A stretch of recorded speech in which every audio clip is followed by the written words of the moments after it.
the challenges concerning expense rather, as regarding basic education. Forget the university system. Now, yesterday we had a conversation of our young people, and it was centered about the expression of violence, particularly teenagers. And I shared stories with you that still shock me to today. How in my secondary school, our senior students were ingenious, if I can even say the word, in fashioning punishment and challenges for people to carry out, all in a bid to establish their power. People had broken bones. I hung from the hook of a ceiling fan for 2 hours when I was in GSS3. I can never, till I probably die, that memory, that experience is going to be with me. But the bigger picture here is what we will aim to address this morning with my guest. So, bullying is not just a Nigerian thing. It's global. In fact, these days, in the past decade or so, we've had a lot of studies carried out to find out what exactly is the challenge with young people, as bullying has not just moved from the classrooms to the playground, it's now online. We have young people bullying each other, even older persons bullying each other across social media platforms. But it seems to start at a younger age, and the question is, why? What are we not seeing, and how is this going to affect their employability in the future?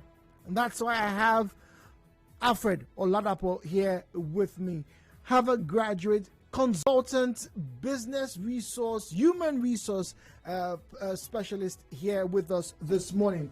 Dr. Alfred, it's a good morning to you. Good morning, Jude. Thanks for having me again. Thank you once again for joining us. Last week, we dealt about the finance, the justification for those huge amounts.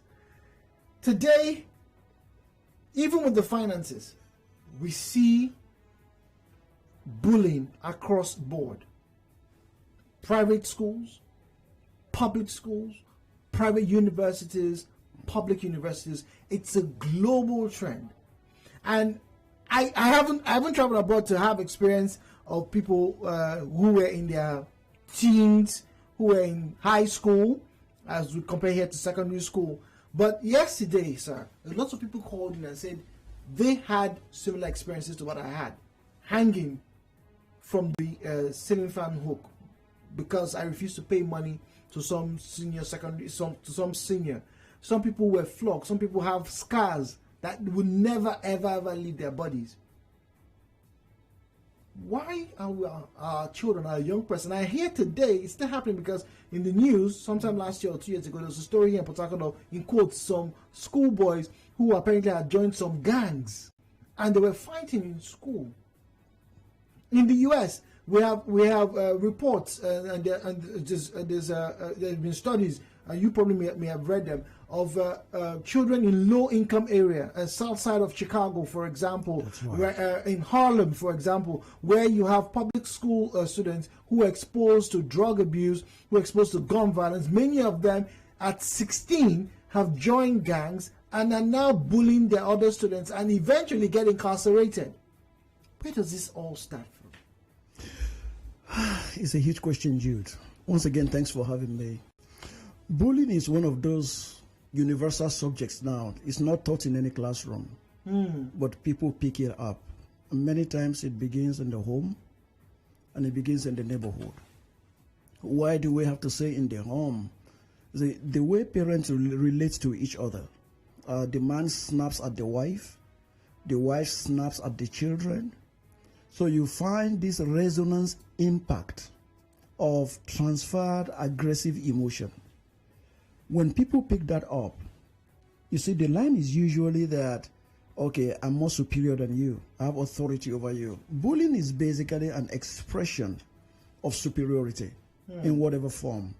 You could have, economic bullying, you have psychological bullying, you have emotional bullying. But the one we are used to most times that we cry about or that people shout about is the physical bullying. Bullying. Yeah. No, but there are a lot of students that are going through emotional bullying. So if you narrow it down to school, the question you first of all want to ask is, how does the principal, talk to the staff? Okay. How does the principal talk to the staff? How do the members of staff then, talk to each other? And then how do teaching staff talk to non-teaching staff?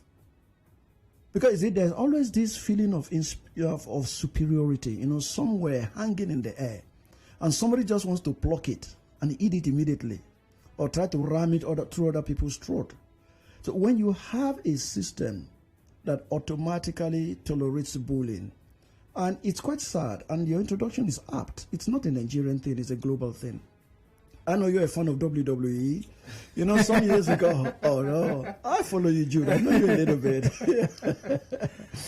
Now, some years ago, the WWE, Vince McMahon and his team, started something going around schools in America.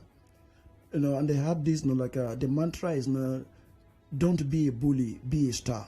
So what were they doing? They were taking the WWE wrestlers to run different schools, and they said, no, if you have energy to burn, this is one profession where you can exercise it. Channel that. That's right. You don't put that on your mates, you don't put that on your parents, you don't put that on your neighbors or your classmates. But come down home, Jude. People don't just pick this up at home. We're being bullied on our roads every day. We're being bullied in our communities every day. Have you got to driving? Have you got to a place whereby it just seems there's a little bit of lock? The traffic is just locked, and some folks just know they really want to pass. They're wearing some kind of uniform, and they come and they keep telling everybody, you go this way, even if that's not the way you want to go. But the guy got a gun, and he got a uniform. So there's this mentality of superiority that we don't belong to this class. So it's almost like a stratified issue that people deal with on a daily basis. How do the political leaders, for example, how do they treat the people that vote for them? Are they accountable? How do leaders talk? Permit me to say, maybe a lot of people or those who own schools, most don't understand yet. Which I said something, last week that in this generation, the role of teachers has changed drastically. They are no more, they shouldn't carry this teaching mentality. See, in the old fashion, the teacher has all the answers. Knew everything. The teacher is the authority. That's right. He knew everything. So the children were dummies. But see, in the 21st century, no way. There are a lot of things that the learners or the students know that the teachers does not know. So you find out that the classroom has become not a teaching session per se, but a collaborative session. In fact, that's what they call the 4 C's of the 21st century education, and that runs from primary, secondary, all the way to university. Globally now, the 4 C's have to do with creativity. It has to do with collaboration. It has to do with communication, and the 4th one is critical thinking. Now, when you look at a lot of people that have graduated today, and in my kind of job, I meet people that come up with first class, but they can't think critically. Today's workplace, it's not interested in your certificate. Your certificate is just a basic qualification. Recruiters are more interested in your capacity to relate with people. How do you handle colleagues? How are you likely to behave? So you come and then we throw case studies at you and then you fail it. And you say, no, I have a first class. Nobody cares about your first class. Because we know the kind of education that we have, especially, when you look at it that even most of our professors in Nigeria, they can't lecture outside this country. They can't. They got their PhD, I don't doubt it. And that's fun. But the style of teaching here, you can't do it outside this country. It seems forceful in some cases. Pardon? It seems forceful. It is entirely, you see, it's contextual here. That's what we're used to. That's the language we seem to understand. Lecturers try to make you understand they are not your mates. So therefore, you need me to get your degree. But you don't rub it in my face. So after my first degree, I made up my mind. I'm never going to get any degree in this country again. And that's the truth. And I never did. It's just because there are certain things that you can't take. So if at the level whereby you find, teachers bullying, students. Because, say, we said last week, we won't talk about morals. Say, parents teach morals. Teachers model it. That's the sequence. So when moral is not taught at home, then a teacher that grew up without solid moral and refuse to update himself, what is he going to pass on to the other people, to his learners? So even when the students maybe hail from decent backgrounds, the teacher who's not modeling properly would erode some of the morals that child has been given? It is not impossible. It depends on how far it has been ingrained in the system of that child. It depends. And most of students today get in maybe about the age of 10, 11 or thereabout. They're still kind of very impressionable. They're still very flexible. You know, they want to copy almost everything, that they see, maybe in their teachers and other things. So it's not out of place for the child to feel, oh, well, if my teacher is doing it anyway, my parents they don't really know anything about this, so therefore he drops everything. And in that same environment, you also have what we call the peer pressure. So if you got teachers, who are morally bankrupt, who are intellectually depraved, that all they just want, they're just working for a salary. All they just do, just take the textbook and then give whatever is in the textbook, to the children. And I say, in dealing with different schools and things like that, I say, hey, the age where the teacher goes to tell the learners what is in the textbook is over. The textbook is supplementary. It is the responsibility, of teachers to get on the internet and get case studies, what can drive the lesson home. Because if everything I have in my textbook is what you are writing on the board, then I don't need you as a teacher. But if we don't need... Technically speaking, but if we don't need teachers, I remember. We do. I remember. No, you have a great point there talking about if everything teacher is going to say is just going to be from a textbook. I would have to just be away with the teacher. But I remember a lot of us back in the day, we would open our textbooks and we'll be like, this thing is not making sense. So a teacher comes, a lecturer comes, and somehow is able to make that thing make sense to us. One of my best books. Back in my time in med school was an anatomy book from the US. We had the regular anatomy books that had the big grammar, and then we had this book from the US that used football, that used cartoon characters in visual representation to explain anatomy. And so that book became the most sought after book on campus. But guess what? Only 2 people had it. They had it because their cousins in the US sent it to them. Needless to say, the books were stolen. But even in that environment, we were, in quote, adults. But there were still some people who couldn't walk the same path with other people. They would see this other person come and they run away. They were scared. Some people would not go to certain lectures if a group of boys, for example, were coming to class. And the same thing could be said for some lecturers who we know were going to come to class. 1 hour before time, the entire hall is full. Now, back then, I used to think, oh, it's because this man is a strict man, people respect him, so you have to come to class because it says, if you come 1 minute after my class, we'll, send you away. But now that you talk about how they interact, I'm quietly asking myself, and to you listening out there, do you think that lecturer was actually, the strict one, or maybe that was some form of bullying as well? I want to call it bullying. So if people come from a lax background where there are no standards, anything goes, when they get to a place where there's organization, there's thorough administration, they'll call it bullying. It's now a subject of interpretation. And of course, they are coming from a very faulty background, a dysfunctional setup where nothing really works. Let me say this, and I've had a lot of people say it too, so it's not original with me. A lot of those who occupy positions, I don't want to use the word leaders because the word leadership is much more different from just occupying position. You can occupy a position and you're not providing any leadership at all. But those who are occupy political offices, in Africa many times, let's come to Nigeria. Why is it that when they get to New York, they don't, they queue?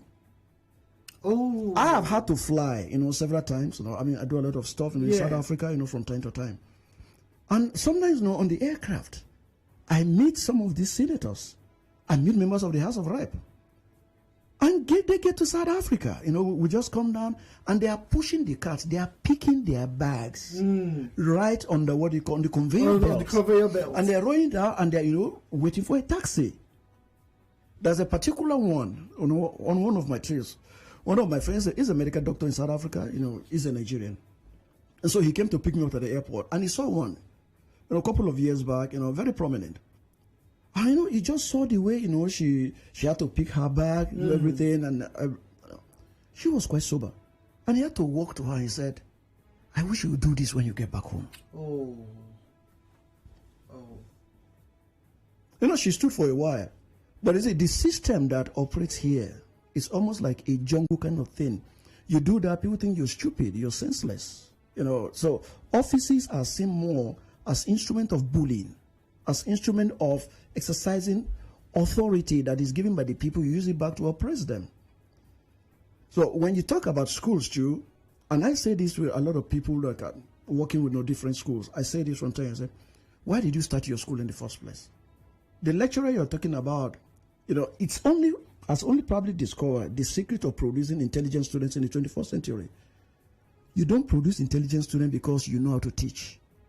You produce intelligent students because you have a good relationship with them. When your students love you, they will love your subject. True. They don't love you. They don't care. What you bring. You're in class. You're teaching. They're sitting there watching you. But Jude, I could sit and be watching you, and my mind is in Abuja. Yes, I'm not making any noise. Yeah. So it doesn't look as if. So you don't ask me any question, and so you find out that the dynamics of delivering, even the materials in the 21st century, is no longer lecture method from secondary school. So now it's collaborative. So now I agree the forces make a lot of sense. Collaboration, communication, critical thinking, all this is and creativity. And creativity. But what exactly is in the mindset of teenagers these days, in the mindset of our young adults who are in university right now? Because one of the challenges of those who are in university who have faced cultism, I have faced cultism, is this same bullying, because the bullies in the guise of cultists come and tell you, you can't come here, you can't dress in this kind of way, this girl is my girl, this place is our place, you can't sit here, you can't be seen here. Where is this coming from? And I'm going to stick out my neck now and ask you, is this a microcosm of the larger society? Do these students, whether they're in university or not, carry the same bully mentality outside? Where do they come from, Jude? We didn't import the students from Zambia. We didn't import them from Ghana. We might have a couple of maybe foreign students in our schools, but the larger population is us.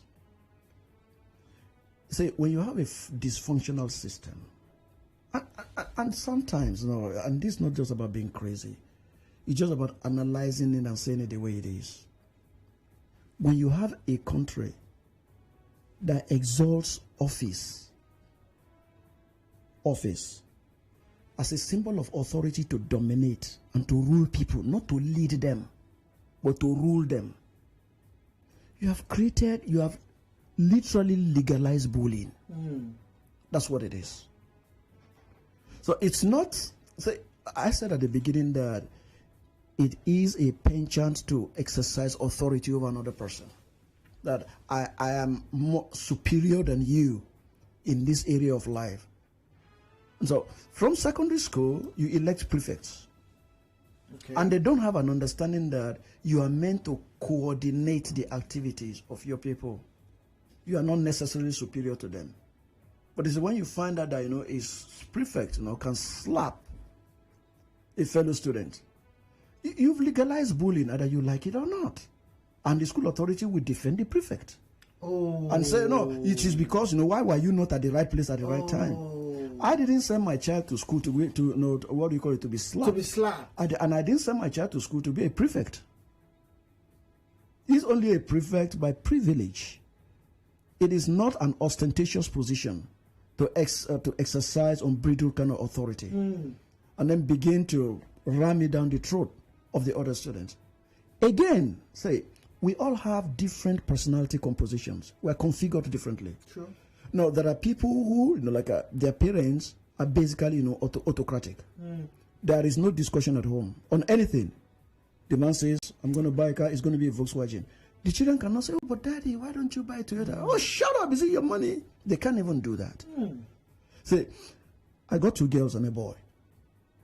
My son will literally call him prof. People think I'm intelligent. I'm just an introduction of him. Oh, wow. The same thing with my daughter. My daughters, if I'm talking with them on the phone, you probably think I'm talking to my girlfriend. They tell me things that happen in their life, even details to anything they can tell me. So the chances of them misbehaving is remote. Because now they have someone they can always walk up to and say, Dad, and ask. And so they ask me, how do boys think? No, that's a question that, probably some girls will probably never ask their dad. Their father, yeah. Yes. How do I know when a boy likes me? And they are not children anymore. So it's a societal thing. All right, so it's a societal thing. Looking at bullying, we're talking about improving our educational values and standards. It's been 2 weeks of conversations with Alfred Oladapo. We'll take a break now. Bottom of the hour, we have headline news, and then we'll give him another 5 or 8 minutes, and then we'll open the phone lines to get to hear from you. Are you inadvertently creating bullies at your homes? 90.3 Nigeria Info.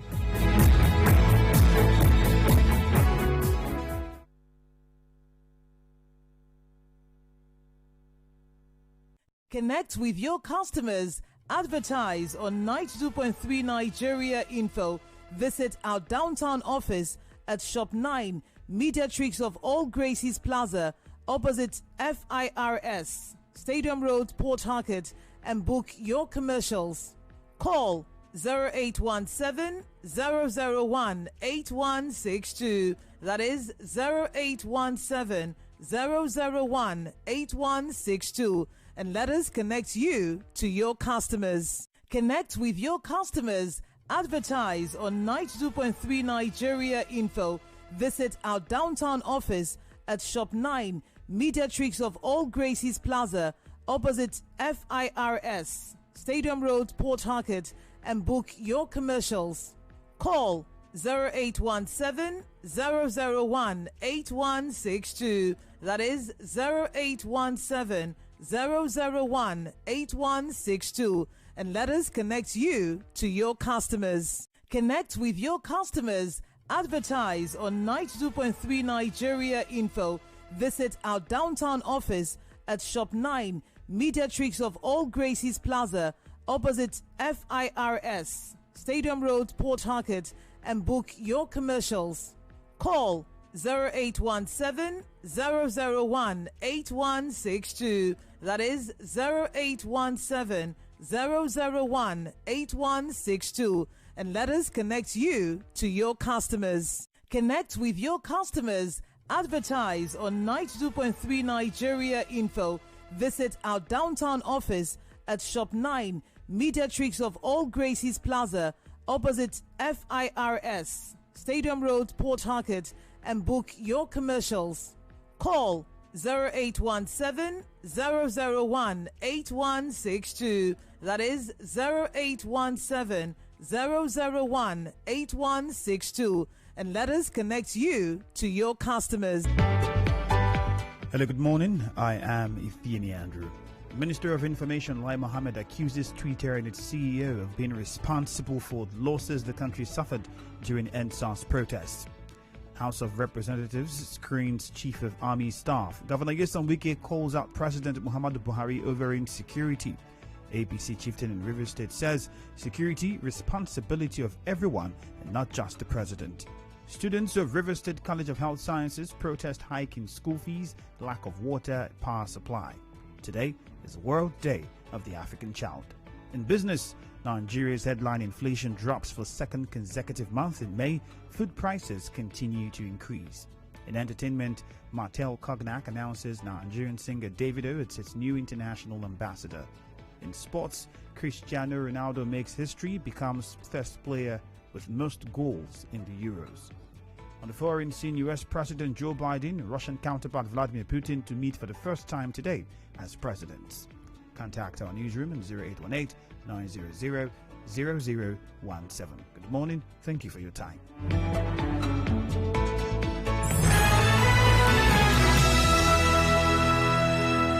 Do you want to know more about Nigeria?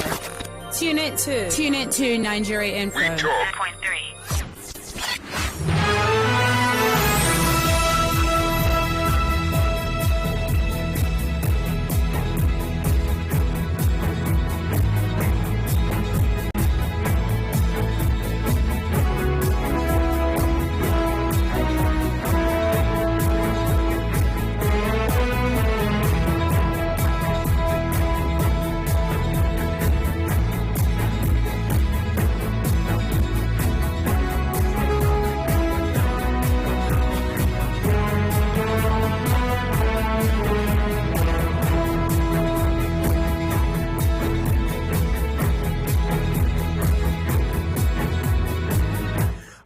welcome back. Hello, Port Harcourt. It's still the nation's #1 talk news and sports radio station, 92.3 Nigeria Info. I have with me Alfred Oladapo, and if you're wondering, my name is Jude.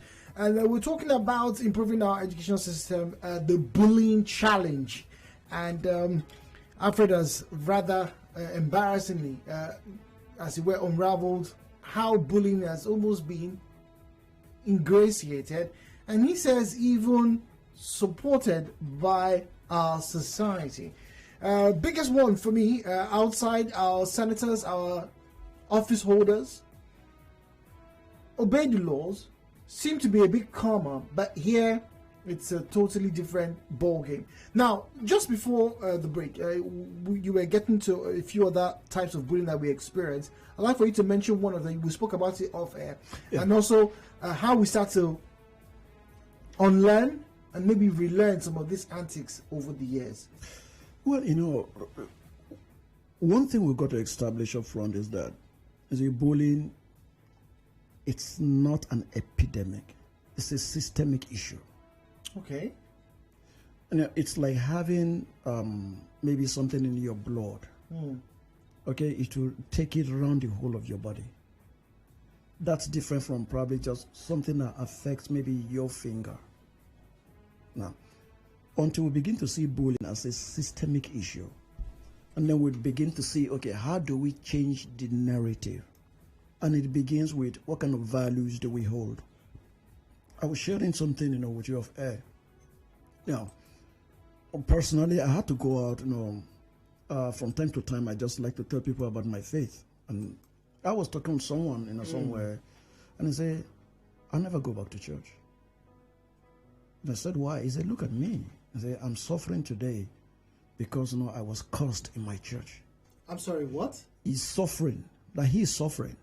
Because he was cursed. Because he was cursed by his church. Yeah. So I said, well, I don't understand. What crime did he commit? He said, well, some things were happening and he wasn't comfortable with it, and he decided he was going to leave. And then, right from the altar, he said, his pastor said, this is the only place that you can ever prosper. If you leave this place, you're finished. He went with that mentality. I call that spiritual bullying. The pastor said, if you leave my church, according to him, you will not prosper. He said you won't prosper anywhere else. Now, he carried that in his head. And this is a true story. He carried that in his head and said, I'm never going to go back to church. Even if I'm going to perish outside, let me perish. That's spiritual bullying. Because you say joining a church is voluntary. It's voluntary. Yeah. I mean, when people come into your church, I always say this, appreciate them because they pass several other churches before they enter yours. That's the truth. So when you talk about, bullying, it's a vicious circle, and it takes some measure of intelligence and sensitivity to recognize it. But like you said, so how do we tame this? First is, you've got to go back to the home.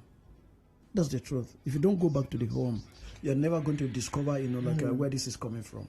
You're never going to know. All you keep finding out is, like I began saying, the father snaps at the children, snaps at his wife and all those kind of things. The wife doesn't talk. And again, in this society, Africa, basically, it's more like we have this patriarchal sense of leadership. The older one is always right. That's why when someone does something, that, even though the person is wrong, they say, hey, but it's older than you. It's your elder. It's your elder, so go and apologize to him. That kind of, it's a stupid mentality. Because, it paints a picture that, once you're old, you can't be wrong. We live in a society where people forget that all of us, by default, we grow old on a daily basis. But you see, you have to intentionally and conscientiously grow up. Oh, please say that again. All of us, by default, we grow old on a daily basis. But you have to intentionally and conscientiously grow up. And that means, you can have someone, who is so old, yet behaves like a child, reasons, in a very childish manner, cannot even know how to solve problems, has very toxic tongue, corrosive relationship with people. And that's because, when you have this sense of, I don't need anybody, you need people. It doesn't matter how rich you are. The rich need the poor need the rich. Otherwise, no, there could have been a country for the rich that only rich people will go there. And guess what? If there's a country like that, they're going to frustrate themselves. That's the truth. Because you're still going to have this struggle for superiority along the line. Somebody is a billionaire. He has all his wealth, in dollars. You have all your wealth in naira. And sometimes, when you try to think, if someone has, for example, like $1 million, in America, you are not really looked at as someone that is well loaded. But if you convert that into Nigerian currency, 400 and something million, wow! Now 502 million naira. So you get what I'm saying. So when you look at the society in which we live, that's where the first problem is. The second one is, what kind of values do we uphold? Several times when people talk about, we have too many problems in this country, I always say we have only one problem. We don't have several, we have only one. It's that one problem that has metamorphosed into some other kind of declensions that we see. And the biggest problem of this country is just loss of values. That's all. You see, if you have rock solid value, from home, you can't misbehave in the society.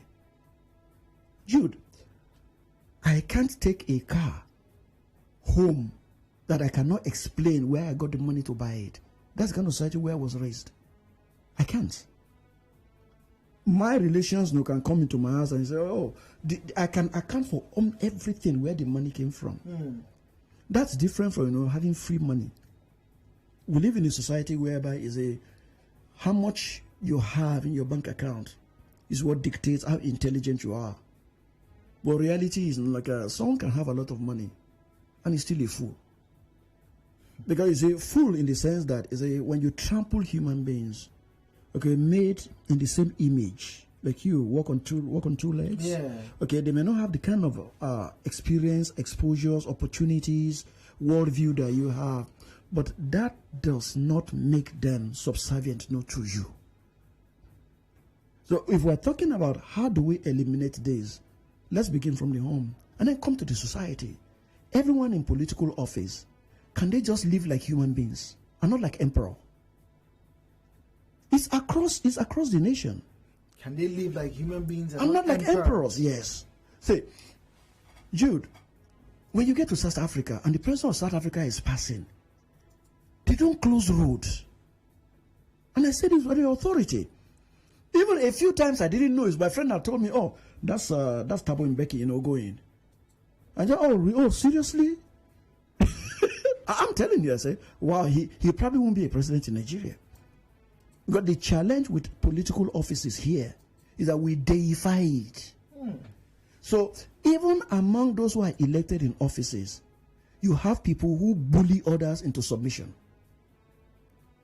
We've been talking about, is it separation of powers or something like that? Is it judiciary and legislature and all that? Now, all those who are in charge of this thing, did they go to school? Did they know how to read and write? So when they say, this is where your power ends, do you need to extend it? This is what you need to do. Didn't you, learn how to read and write in primary school? How much more of being a university graduate? So until we begin to say, hey, money will no longer be the standard of value and respect, we're probably not going anywhere.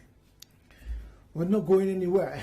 It's a big problem how we are sending our children to schools and we are churning out individuals who have become emperors, like we've had Alfred say this morning. And across the course board, off the microphone, Alfred alluded that you get students who get indoctrinated, get bullied into cult groups, gang groups. Those same individuals become CEOs. They become your elected officials. You know them. You probably have been seeing the cantankerous individuals. We've had, in quotes, ex-militants now become ex-agitators. They are now no more ex-agitators. We now call them political stalwarts. They moved up from political stalwarts to become elder statesmen. Now, I'm not saying these transitions cannot happen because people do change. But what marks do they leave? That leader becomes a cultist. Your teachers, as Alfred was saying off the mic, we didn't get to, I wish we could have recorded that, discussing with us that some lecturers, some teachers indoctrinate their students into cult groups. So the teacher is bullying people to join them. That son or that daughter of yours who has joined that gang becomes a lecturer himself, does the same thing over and over again. So we all have a role to play in challenging the bullying mentality. 0817, it's time for us to get to speak to you just before we wrap up. 0817 923 0002. 0817 923 0003. 0817 923 0007. And then the female caller line is 0817 923 0009. WhatsApp and Telegram available on 0809 030 6416. 0809 030 6416. I have messages already on our Facebook page at Nigeria Info PH, at Nigeria Info PH. I have a few messages. I'd like to read one of them just before we take the first call. Franco Confidence says bullying has inadvertently become an integral part of our lifestyle.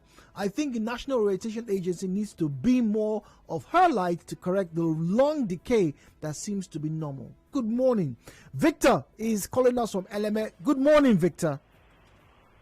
Oh, good morning. Good morning, Victor. How are you doing today? Very well. Thank you for joining us. I trust you're well. Hello? I trust you're well. Thank you for calling. Okay, can you hear me? Yes, we can hear you, Victor. Go on, please. Okay, I want to appreciate your guest in the studio. And you yourself, the moderator, the presenter of this program. What today we discuss today is a fundamental issue that can never be romanticized. I am shocked to my doom to know that we have such a value system embedded in the man, such as your guest in the studio.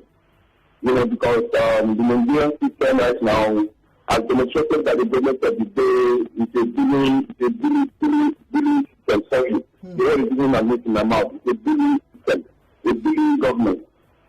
And this belongs to the 5G of the lowest power play system in the Nigerian place. In the local park, in the bus system, in every system of the Nigerian structure. I see this as a fundamental thing that has kept Nigeria where it is right from 1960, that it came into existence as a nation. But again, I want to get to please see how much we can go ahead to organize seminars for youth, so that we begin to change our orientation, so that our paradigm shift will have a definite turnaround from what we have had from the past leaders of power. Victor, thank you very much. Chibroma is speaking to us. Good morning, Chibroma. Good morning, thank you. Good morning and welcome. This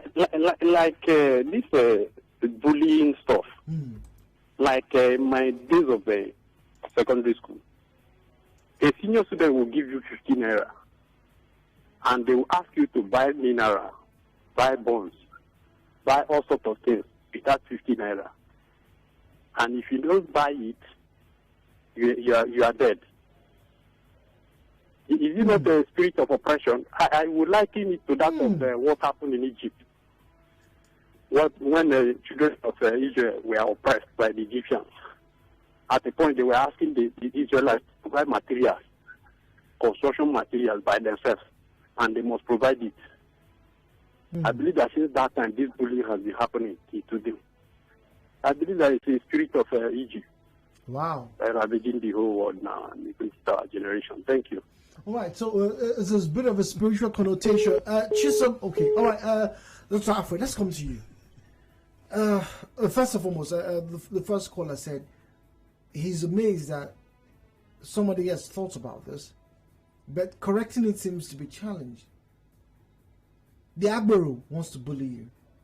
The bus driver wants to bully you. The security guard wants to bully you. And we apparently have not been paying attention to this. Again, because it's part of our system already. I mean, we just make it look as if it's a normal life.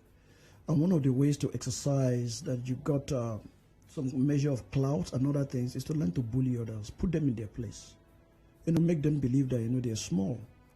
But truth is that one leadership quotation says, you never get big by making other people look small. And trying to put off another person's candle, I read somewhere, it's not going to make your own shine brighter. All right, Peter is speaking to us from Transamadi. Good morning, Peter. Good morning. Good morning. Good. Good morning. Welcome, please. How are you doing? Very well. I trust you're well too. Okay. You see, this subject matter, it's a very, very delicate one because just like you guys have said and how it's obtainable in our society today, there's a whole lot of bullying everywhere. Number one, there's always this big man syndrome, big man mentality. That's the first thing. And just like you rightly pointed out, these things actually start from primary school, secondary school, and all that. Let me just give you a little example. When I was in secondary school, I was in boarding house. My senior then, he would tell you, go and do this, go and do that. If you say you're not going to do, he will tell you to go under the bed, and he will sleep on the bed. And it's this bed that has springs. So you get compressed. It was terrible. Do you know that one day I was like, no, this nonsense has to stop. I mean, I can't continue like this. Do you know what I did? I took a hot iron, put it on for like 20 minutes. Then at the end of the day, I took it and used it to stamp his back. And ran to the housemaster and told him I don't want to stay in the boarding house anymore. So, I mean, when you have things like this start from the grassroots, I mean, from when we are small, and it cascades into when we become old, it's a very, very big issue. So I think most schools, need to really look at this because the leaders we have today, and the people and the governors and everybody started from that system. From these little things. They're products of that so system. when you cannot nip it in the bud at that time, it's going to be very, very difficult when everybody now gets, you understand what I'm saying, get to this end of affairs. So it's what happens from when we are little, that's what cascades and becomes part of us when we become old. So it's really something that we need to be very, very serious about. It's actually a very, very serious thing. It's something we shouldn't joke about. Thank you very much, Peter. Peter said it's a cascading event. That's true. What we're seeing are products of a system of bullying. Again, Jude say, the goal of education in the 21st century is not just to produce intelligent students. It's to produce leaders. Ask anyone, who's in touch with reality. The goal of education, any continent, the goal of education in the 21st century is to produce leaders. That's what revolves around the 4 C's. Because if, as a person, you got the 4 C's fully in place, you got your values properly shaped, well cast. So if in schools we begin to ingrain it into the heart of the learners, of the students, and of course, even the teachers themselves, a subject I've advocated, should be taught in any school is leadership, the concept of leadership. Okay, what are the attributes of leaders? Because either we like it or not, these are the same people that will end up in certain positions of authority tomorrow. Governors, CEOs. And there are people who are CEOs in certain offices today, they have never taken one course in leadership. But we call them leaders by virtue of the position they occupy. So whatever they do, the way they act, the way they talk, the way they attack, maybe their fellows, their colleagues at work and things like that, we believe that is the standard of leadership. So you can have a very, very dysfunctional, leadership system, and it's not going to stop. All right, it's not going to stop until we start to make intentional steps. One of my best quotes today. Growing up is not you have to be intentionally certain about growing up. Everybody ages daily, but you have to be intentionally in your growing up. Alfred Oladapo said that to me. Now, as always, time seems to fly by. We never seem to have enough time to have conversations like this. But once again, it's been a pleasure having you join us today. And if you're listening to us, those of you who are driving right now in your homes, in your offices, in schools, and you are about to carry out some activity and you're going to do it forcefully, if you can, take a pause and remember what we just talked about, bullying. There are better, more creative ways to pass a message, to have things done, and even rolling up until those who are occupying places of leadership. They're not leaders. Alfred doesn't see them as leaders. He says they're occupying places of authority. Once again, thank you very much, Dr. Alfred, for joining us. Thank you very much, Jude, for having me. Well, our show wraps up today at this junction. We have Andrew coming by with the news at midday, and also Sunnyside will be starting. Now, let's get to read a few messages just before we go. Bullying has been a way of life in our society. Some teachers will naturally hate a student without any reason, and it will always impact on that student negatively in time to come. Until values given to priority in our present society, purring will continue. Reasons being our society respect wealth than human capacity. Look at some of the TV programs and the awards compared to educational programs. Supremacy and the fight for wealth. Penetrust. Fantastic comment there. All right. Good morning, Jude. Thank you for the conversation. Talking about the bullying system in the country, it's like a tradition because those ahead of others always want to bully those not up to them at that moment. Look at our roads today. In this very city of Port Harcourt, you see the forces, the uniformed men, taking the one way at the same time using the power that makes those to be on their lane intimidated. Examples. So, you are first and foremost a human being before anything else. It will be good for you to treat others with the same respect. I'm going to leave you with two quotes from Marcus Aurelius. In fact, a quote and a story of his life. Remember, matter, how tiny your share of it is. Time, how brief and fleeting your allotment of it. Fate, how small a role you play in it. Marcus Aurelius. And as his time as Roman emperor, he would often go around. And what a lot of people did not notice, that he had somebody not too far behind him, reminding him, you are only human. You are only human. You are only human. Whatever you do, however you do it today, please remember, you are only human. You are not a god. And sadly, as Alfred put it, we have deified these positions of power. But like everything else, the sun will set on you one day. Hello, Port Harcourt ends today. Do enjoy the rest of your day. My name is Jude.